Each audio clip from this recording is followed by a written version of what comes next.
শুভেন্দু অধিকারীর অবস্থা শোচনীয়।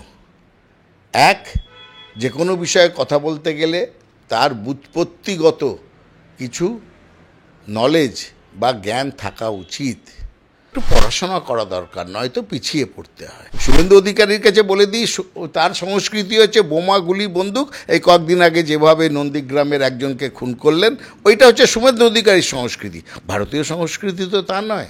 মন্দির নয়, জগন্নাথ মন্দির নয়, সরকারি টাকায় মন্দির, মসজিদ, গির্জা কিছু করা যায় না, গুরুদ্বারা করা যায় না।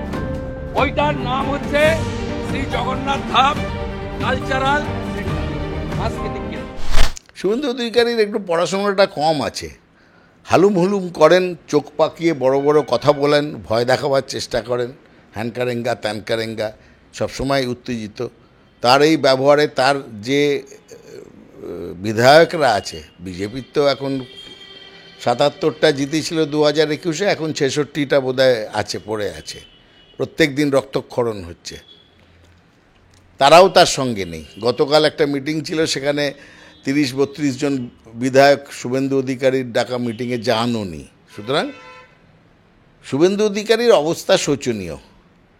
এক, যে কোনো বিষয়ে কথা বলতে গেলে তার ব্যুৎপত্তিগত কিছু নলেজ বা জ্ঞান থাকা উচিত। তিনি একটা মন্দির বা সংস্কৃতি, ভারতীয় সংস্কৃতি নিয়ে কথা বলছেন, মধ্যে মধ্যে গলায় গেরুয়া জড়িয়ে মাথায় পাগড়ি দিয়ে তিনি সনাতন ধর্ম খোল করতাল বলেন। কিন্তু আসল জিনিসটা কি উনি কি জানেন? ভারতীয় সংস্কৃতি বুঝতে গেলে তাকে সারা ভারতবর্ষের মন্দিরগুলোতে গিয়ে তাদের যে গাত্রে যে কারুকার্য, সেটা বহন করছে সেই সময়কার ইতিহাস। এটাই ভারতীয় সংস্কৃতি। তাই বলি একটু পড়াশোনা করা দরকার, নয়তো পিছিয়ে পড়তে হয়। আজকে খাজুরাহ উৎসব হয়, কোনারক উৎসব হয়, সেই উৎসবগুলো সেখানকার সরকার করে। খাজুরাহ উৎসব কারা করে? মধ্যপ্রদেশ সরকার। সেখানে কাদের? বিজেপির সরকার। উড়িষ্যায় কোনারক উৎসব করেন কারা? দক্ষিণ ভারতেও এরকম হয়। সেখানে নৃত্য, গীত, ভারতীয় কালচার, সংস্কৃতি যাকে বলা হয়, ওই সংস্কৃতি মানে বোমা। শুভেন্দু অধিকারীর কাছে বলে দিই, তার সংস্কৃতি হচ্ছে বোমা, গুলি, বন্দুক। এই কয়েকদিন আগে যেভাবে নন্দীগ্রামের একজনকে খুন করলেন, ওইটা হচ্ছে শুভেন্দু অধিকারীর সংস্কৃতি। ভারতীয় সংস্কৃতি তো তা নয়।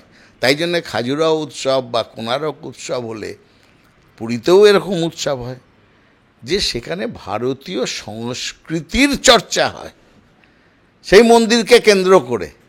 সুতরাং এটা আলাদা করা যায় না। দীঘাতে জগন্নাথ মন্দির তৈরি করছেন মাননীয়া, তার সঙ্গে সেটা হবে একটা সাংস্কৃতিক কেন্দ্র। এইটুকুনি বুঝতে ওনার অসুবিধে হচ্ছে, কারণ জ্ঞান কম, নলেজটা নেই।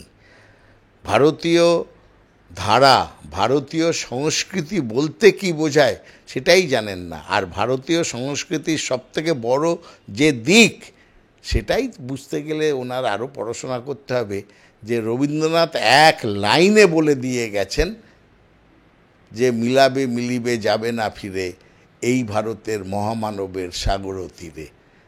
তারা হচ্ছে সবাইকে সঙ্গে নিয়ে এগিয়ে যাওয়ার সংস্কৃতি হচ্ছে ভারতীয় সংস্কৃতি, বিচ্ছিন্নতার নয়, বিভাজনের নয়। তো এইসব বুঝতে গেলে তো একটু পড়াশোনা করতে হয়।